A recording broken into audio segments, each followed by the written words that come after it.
Après l'émoi provoqué par l'absence de procès pour le meurtrier de Sarah Halimi en raison de son état mental, 2 députés proposent dans un rapport de modifier l'application de l'irresponsabilité pénale, notamment quand un suspect a volontairement pris des produits stupéfiants pouvant pousser à l'acte. Cette mission parlementaire est lancée alors que le garde des Sceaux a déjà annoncé un projet de loi sur l'irresponsabilité pénale. Dans quel but donc ? Pour une simple et bonne raison. L'émoi suscité par la décision dans l'affaire Halimi a fait que la commission des lois et les parlementaires de l'Assemblée nationale ont aussi décidé de se saisir de l'article au cœur du débat. Ces députés ont donc voulu effectuer ce travail pour savoir, préalablement à la discussion du texte annoncé par le garde des Sceaux, s'il était nécessaire de modifier ou non l'article 122-1 au cœur du débat. Rappelons que cet article indique « n'est pas pénalement responsable la personne qui était atteinte au moment des faits d'un trouble psychique ou neuropsychique ayant aboli son discernement ou le contrôle de ses actes ». De l'avis unanime de tous les experts et professionnels auditionnés, il ne faut pas le modifier, car cela reviendrait à toucher à l'un des principes fondamentaux du droit pénal français, à savoir l'élément intentionnel et l'intentionnalité dans la commission du crime ou du délit. Il y a cependant, selon l'avis des 2 députés à l'origine de cette mission, matière à le compléter. Il faut, selon eux, créer une infraction autonome qui prendrait en compte la consommation de psychotropes et de produits pouvant abolir le discernement et le rôle joué par cette consommation dans la commission des faits.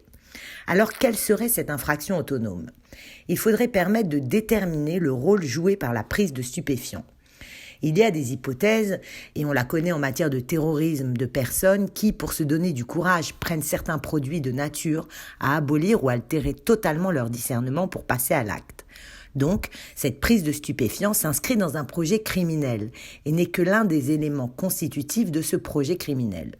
Ces députés souhaitent donc que le rôle de cette consommation de stupéfiants puisse être pris en compte en amont pour savoir si oui ou non cela s'inscrivait dans un processus criminel ou délictuel et si cela facilitait le passage à l'acte et la commission des faits.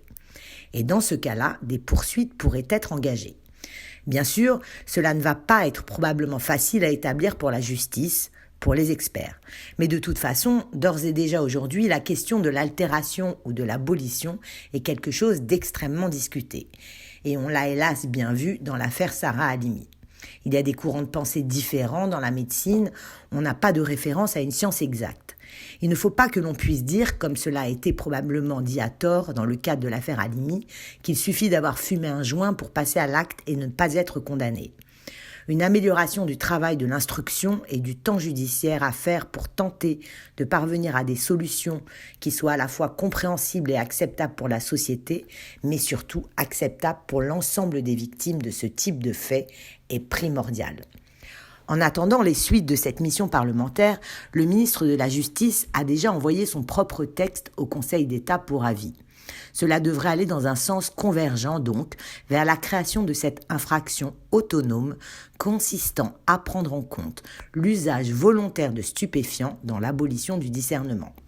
La création de cette infraction pourrait permettre, dans certains cas, de juger les criminels même si leur discernement est aboli au moment des faits.